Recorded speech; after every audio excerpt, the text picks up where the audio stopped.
A gusting wind blew out of the northeast, carrying winter's hard and bitter scent. I heard a sound behind me. I smiled. Mara must have been awake after all and followed me. I turned to greet her. It was Vintel. I was too surprised to speak, and a fear I didn't understand prickled along my backbone. "Have you not the manners to say good morning?" Vintel smiled at me, but her smile never reached her eyes. "Good morning," I said. "You rise early." "Yes." "Earlier than your warrior?" "Sometimes." She looked me up and down. "You're very small," she said. She looked at me as she would have looked at a fish she'd caught that was too small to keep. Her look made me feel small. "Marin can be persuasive," she said. "I think your foolishness has saved me from making an unfortunate mistake."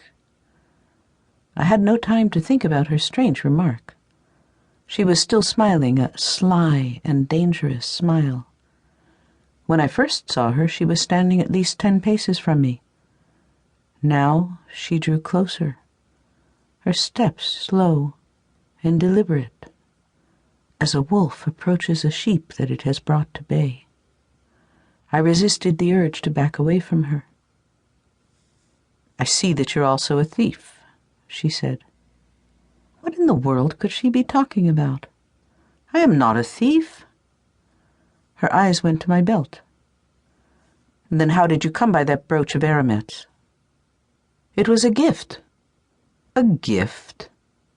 Who gave you such a costly gift?" "I think that Aramet did not." "No." She waited for me to tell her who had given me the brooch. I said nothing.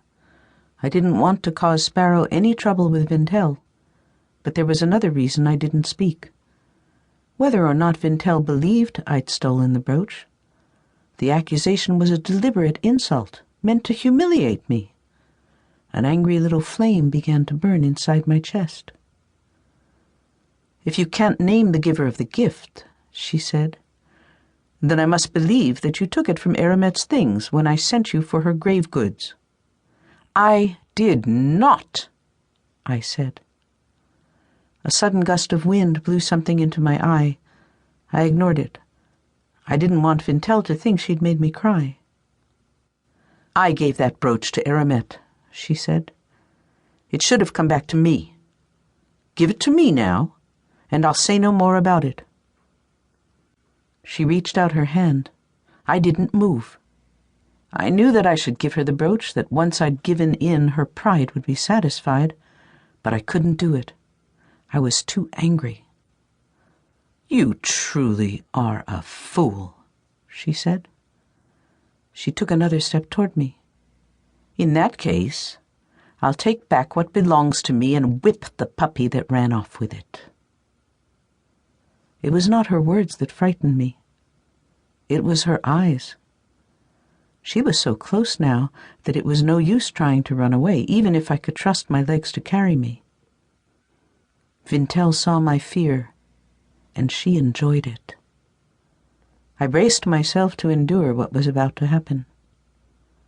I caught a movement out of the corner of my eye. Vintel saw it too.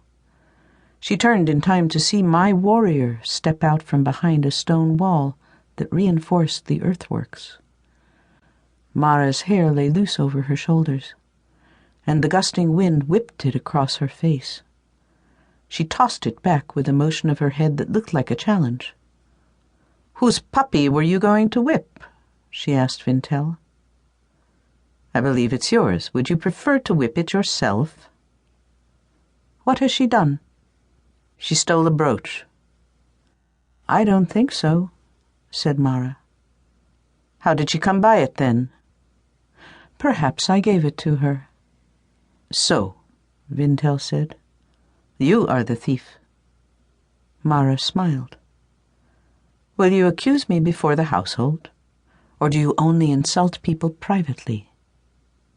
Vintel opened her mouth, but she had no answer.